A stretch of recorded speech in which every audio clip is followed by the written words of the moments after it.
पढ़ेंगे the cop and the anthem. इस short story को लिखा था ओ हेनरी ने।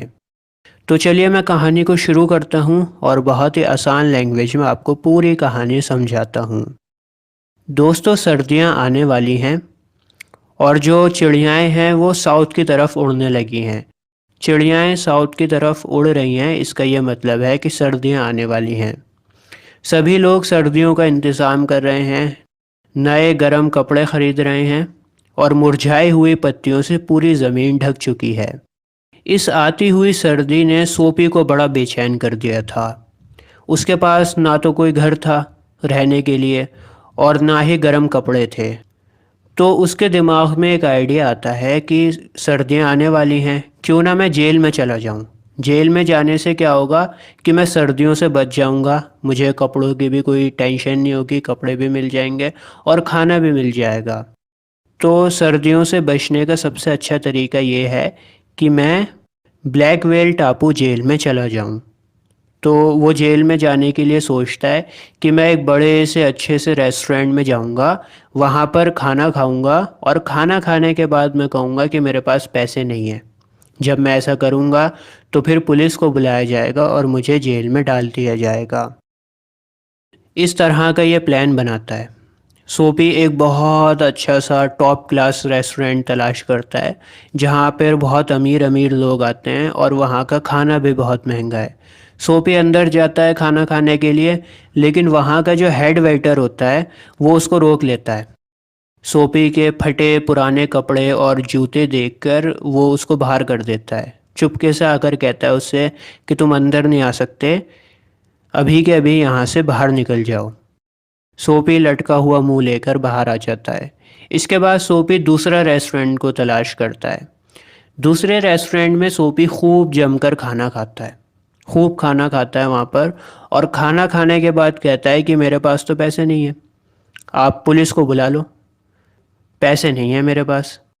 अब जो वहाँ का वेटर होता है वो पुलिस को नहीं बुलाता।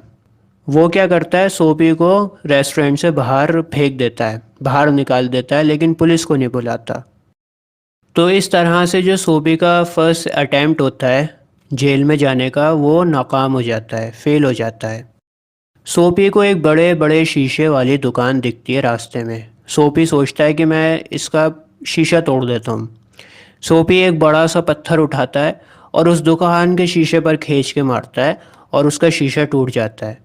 सभी लोग भागते हुए आते हैं वहाँ पर और पुलिस भी आती है। एक पुलिस का आदमी होता है, वो आता है पुलिस वाला। तो सोपी कहता है कि हाँ, मैं ही हूँ जिसने ये शीशा तोड़ा है, मैंने पत्थर मारा और शीशा टूट गया। लेकिन पुलिस वाला ये सोचता है कि जो बंदा शीशे को तोड़ेगा दुकान के, वो यहाँ पर खड़े होकर इंतज़ार क्यों करेगा पुलिस के आने का। पुलिस वाले को लगता है कि सोपी झूठ बोल रहा है, सोपी ने शीशा नहीं तोड़ा। जिस किसी ने भी शीशा तोड़ा है वो यहाँ से भाग चुका है, भला कोई शीशा तोड़कर यहाँ पर वेट क्यों करेगा। तो इस तरह से पुलिस वाला सोपी को गिरफ्तार नहीं करता, क्योंकि पुलिस वाले को लगता है कि शीशा किसी और ने तोड़ा है। सोपी को अब डर लगने लगता है। उसे लगता है कि कहीं ऐसा ना हो कि पुलिस मुझे पकड़े ही ना, कहीं ऐसा ना हो कि मैं जेल में ही ना जा पाऊँ। तो सोपी के दिमाग में कुछ और चलने लगता है, वो कुछ और प्लानिंग करने लगता है। सोपी एक पुलिस वाले को देखता है जो बहुत बड़े थिएटर के पास में खड़ा हुआ है। सोपी उस पुलिस वाले के पास में जाता है और शराबी होने की एक्टिंग करता है, ज़ोर ज़ोर से चिल्लाता है। और सोपी को ऐसा लगता है कि अगर मैं शराबी की एक्टिंग करूँगा, ऐसा दिखाऊंगा कि मैंने बहुत ज़्यादा शराब पी रखी है, तो शायद पुलिस वाला मुझे पकड़ ले। लेकिन ऐसा कुछ नहीं होता। जो पुलिस वाला वहाँ पर खड़ा होता है वो अपने पास में खड़े हुए इंसान से कहता है, अरे ये कॉलेज के उन लड़कों में से ही है, ये कोई नुकसान नहीं पहुँचाएगा, इसे चिल्लाने दो, चीखने दो, बस ये ऐसे ही है, कॉलेज का जो नए लड़के होते हैं वो उनमें से ही है, ये कोई नुकसान नहीं पहुँचाएगा।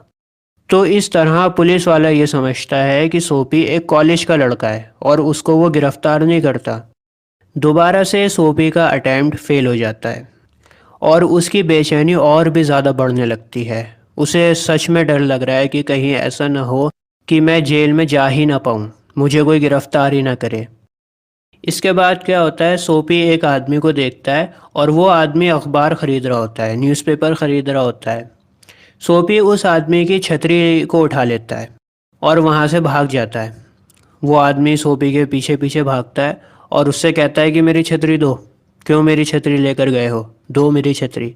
सोपी कहता है मैं नहीं दूंगा, नहीं दूंगा मैं तुम्हारी छतरी, जाओ जो कोने में पुलिस वाला खड़ा है ना उसको बुला के लेकर आओ, ऐसे नहीं दूंगा तुम्हारी छतरी। अब जो आदमी अखबार ख़रीद रहा था जिसकी छतरी है वो खुद चोर है, तो एक चोर पुलिस वाले के पास जाए भी तो जाए कैसे। तो इस तरह से वो आदमी पुलिस वाले के पास नहीं जाता क्योंकि वो खुद चोर है। सोपी अब बहुत गुस्सा हो जाता है और गुस्से में आके वो छतरी को वहीं पर फेंक देता है। अपना मुरझाया हुआ, निराशा से भरा हुआ चेहरा लेकर सोपी रास्ते में चल रहा होता है और अब उसे पता लग गया है कि वो गिरफ्तार नहीं होगा। रास्ते में एक पार्क आता है, सोपी वहाँ पर बैठ जाता है और उस पार्क में सोपी ने अपना बचपन गुजारा है। अपना जो बचपन से उस पार्क में वो खेल कर बड़ा हुआ है, तो वहाँ पर वो बैठ जाता है।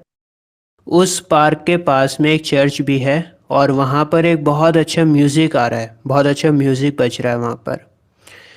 सोपी उस म्यूज़िक को सुन के मोटिवेट हो जाता है, इंस्पायर हो जाता है वो, और वो सोचता है कि यार मैं अपनी ज़िंदगी में सही नहीं कर रहा हूँ, ये मेरी ज़िंदगी सही डायरेक्शन में नहीं जा रही, मैं कब तक ऐसे जीऊँगा लवारिसों की तरह।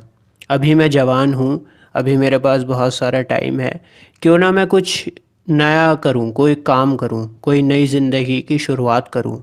सोपी बहुत मोटिवेट हो जाता है और वो कहता है कि नहीं यार, अब मैं जेल में नहीं जाऊंगा, मैं अगले दिन कोई नया काम ढूंढूंगा अपने लिए और मेहनत कर कर मैं पैसे कमाऊंगा, अब मैं स्ट्रगल करूंगा अपनी ज़िंदगी में। तो बहुत मोटिवेट हो जाता है। लेकिन इसी दौरान सोपी के कंधे पर कोई हाथ रखता है और वो हाथ होता है पुलिस वाले का। पुलिस वाला सोपी से पूछता है कि भाई तुम यहाँ पर क्या कर रहे हो, इस पार्क में क्या कर रहे थे तुम। सोपी क्योंकि बहुत ज़्यादा मोटिवेटेड है, अभी अभी उसके अंदर एक मोटिवेशन आई है, तो वो पुलिस वाले के साथ बहस करने लगता है और पुलिस वाला सोपी को अरेस्ट कर लेता है। अगली सुबह जज फैसला करता है कि सोपी 3 महीने के लिए जेल में रहेगा और इस तरह आखिरकार सोपी को जेल हो ही जाती है।